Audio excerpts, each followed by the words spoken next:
Hello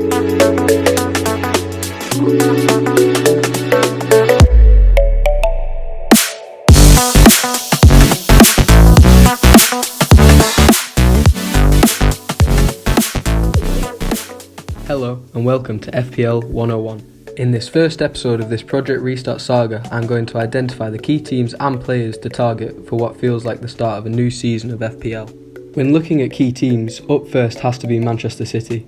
Now I know City have all but lost the title, and their European hopes for the next couple of seasons may be cut short depending on the financial fair play ruling, but with a double game week up first against a leaky Arsenal side that lost 3-2 to Brentford in midweek, and Burnley, who have conceded on average 2.5 goals per game away against the top 6 this season, Man City assets look too good to miss out on in the opening game week.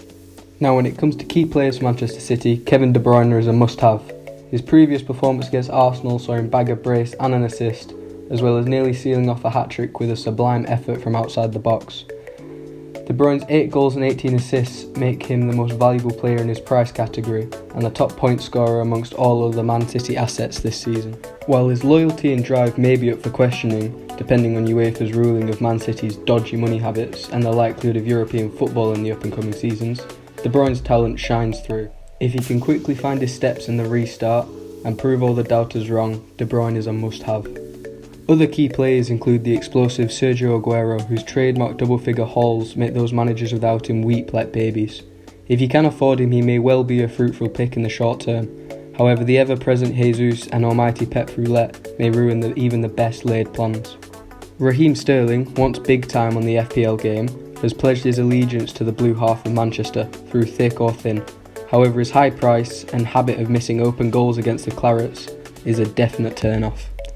There are some more left field options if you're feeling a little desperate.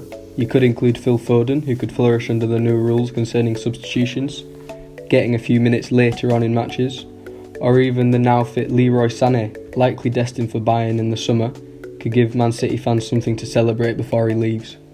Man City's game week 30 fixtures against Arsenal and Burnley are followed by a trip to Chelsea and a visiting Liverpool, neither an easy game. However, Man City do look to have some easier fixtures through to the end of the season if you're thinking of a long-term investment. Another supposed top 6 giant with a double game week is Arsenal. However, tiptoeing around mid-table may mean that this is a shorter analysis. With a double game week up first and some promising fixtures in the medium term, some managers' heads may turn towards some of Arteta's assets.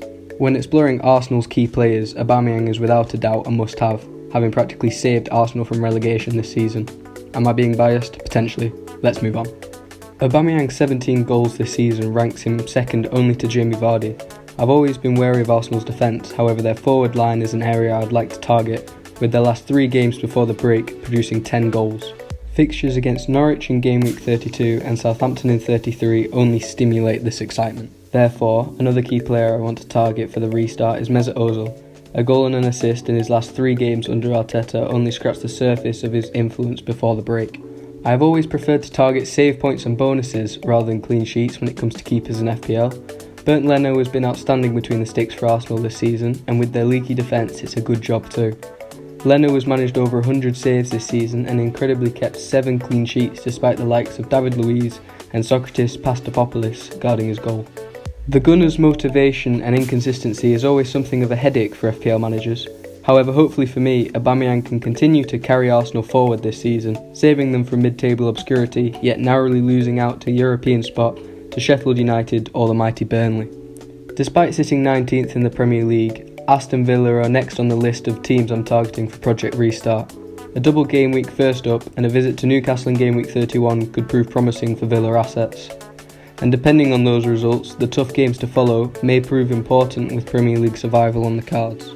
When considering key players, Jack Grealish is first in line. A breakout first season in the Premier League will see Grealish likely off to Leicester or Man United in the summer, however not before saving his boyhood club from relegation.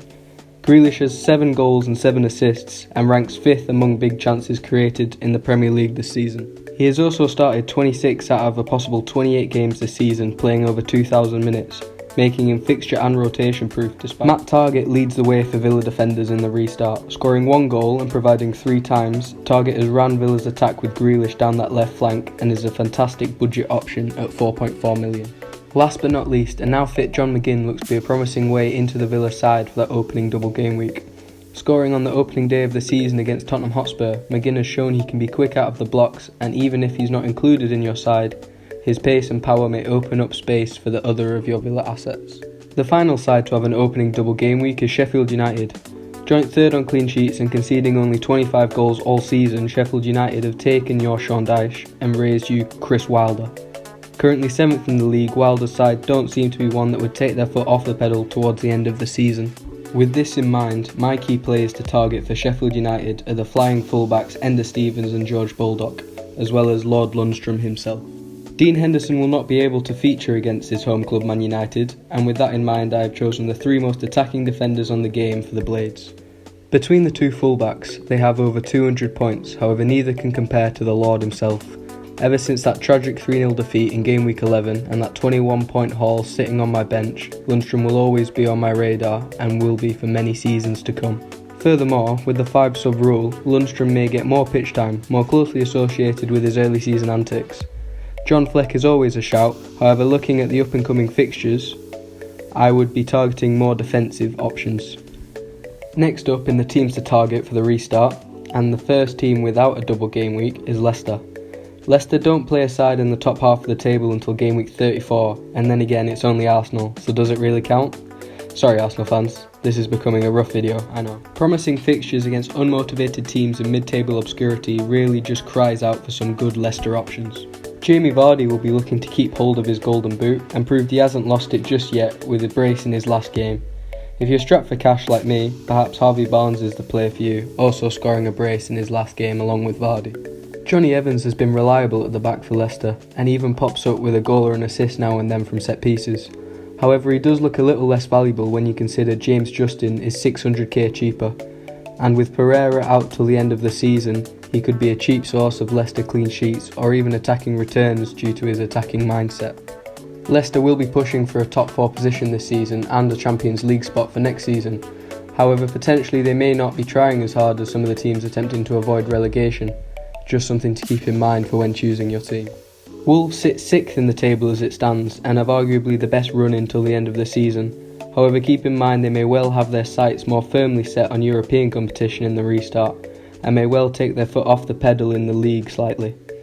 The next 4 games include West Ham, Bournemouth, Villa and Arsenal, all renowned for conceding goals, so potentially 1 or 2 Wolves assets, especially attacking ones, are worth a punt. Matt Doherty has popped up inside the box for Wolves all season, an absolute dream for FPL managers.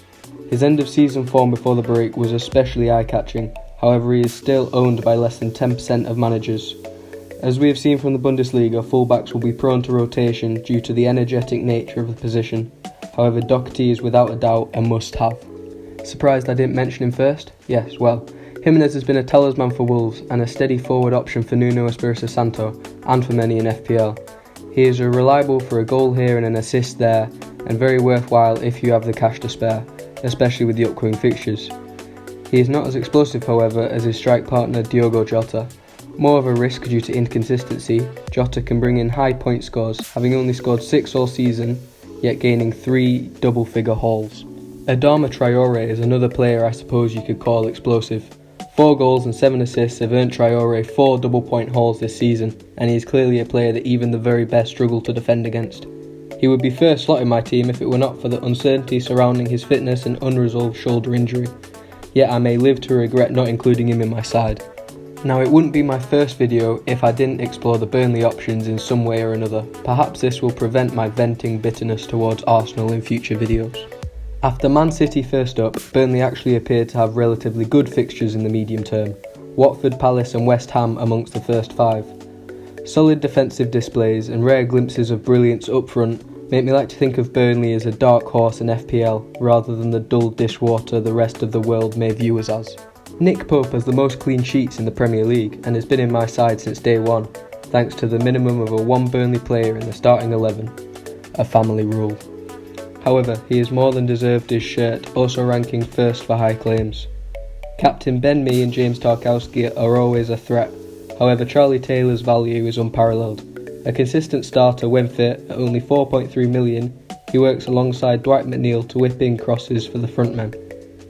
Now I know many managers will not be willing to splash the cash on a Burnley asset, however with the most expensive at 6.1 million, Burnley players may well provide a much needed value for money. Please click the like button and subscribe for more tips, tricks and tactics for Project Restart. I'll be attempting daily uploads to help managers prepare and to share my final team before the game week deadline.